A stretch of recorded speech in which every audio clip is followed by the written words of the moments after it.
Three Morning Show. 3FM. 94,5 3FM memainkan hits terbaik 3 Famous.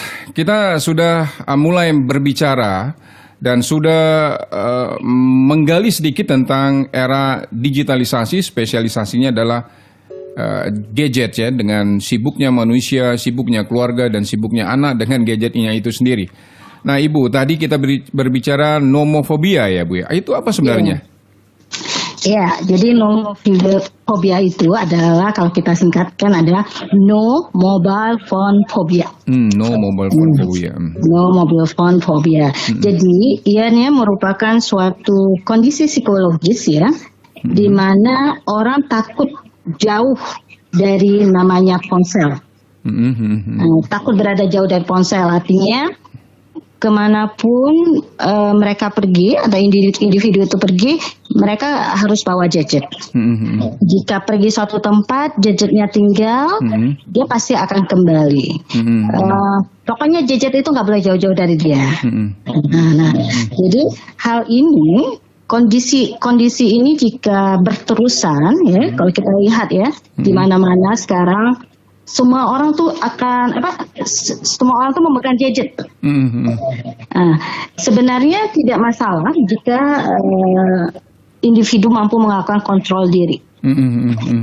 Ya, terutama mungkin ini kepada anak-anak dan remaja. Apakah ini penyakit, Ibu? Nah, ini ketika kondisi ini berterusan, ini bisa menyebabkan yang namanya kecanduan, addictions, ya. Kecanduan di mana sehingga orang akan menjadi sangat cemas. Jadi fobia, jadi takut dengan sesuatu specific things. Jadi kalau dalam APA, American Psychological Associations, itu gejala ini sudah termasuk dalam gangguan mental, ya, gangguan jiwa ya, karena mereka nggak bisa lepas. Ya, soalnya saya kayak gitu juga ini Bu, pagi harus buka handphone kayaknya. Iya. Oh, jadi ini penyakit dong ya. Jadi beberapa simptom menunjukkan ketika penggunaan gadget itu lebih dari 9 jam per harinya, itu bisa, salah satunya itu bisa kita kategorikan udah mulai adiksi ya. Jadi ada beberapa gejala yang kita bisa lihat, artinya ketika mereka lepas dari gadgetnya, itu akan jadi tantrum. Jadi dan dia juga kesulitan mengontrol diri, mengalami depresi, gemetar kalau handphonenya tidak ada di sekitarnya, kemudian terjadi gangguan tidur, insomnia, dan perubahan perilaku menjadi mudah marah ya, stabilitas emosinya udah nggak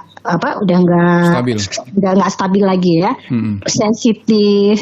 Habis itu juga menjadi orang yang dulunya mungkin aktif menjadi pasif. Jadi introvert, simptom itu muncul di diri mereka. Jadi mereka nggak sosialisasi lagi, menutup diri, hanya di rumah saja.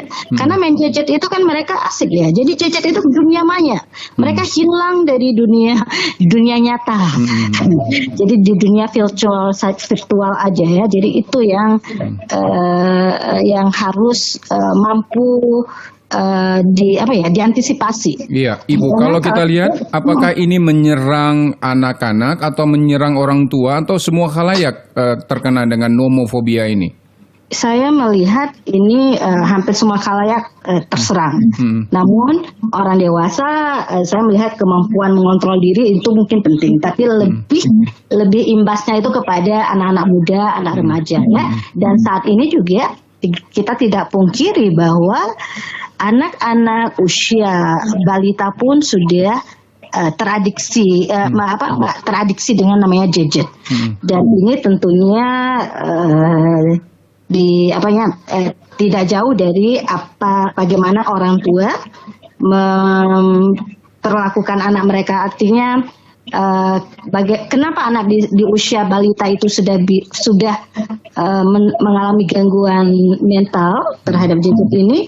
Itu karena artinya pola asuh yang dilakukan orang tua yang tidak mampu mengontrol penggunaan gadget kepada anak. Seharusnya anak usia balita itu kita tidak melakukan expose terlalu cepat terhadap smartphone ini. Baik Ibu, kita akan break sejenak, kita akan berbincang-bincang kembali tentang bagaimana mengantisipasi nomofobia ini di kalangan semua kalangan ya, yang bisa menyebabkan gangguan jiwa juga Ibu ya, gangguan psikologis, gangguan mental psikologis, ya, gangguan mental. Oke, baik.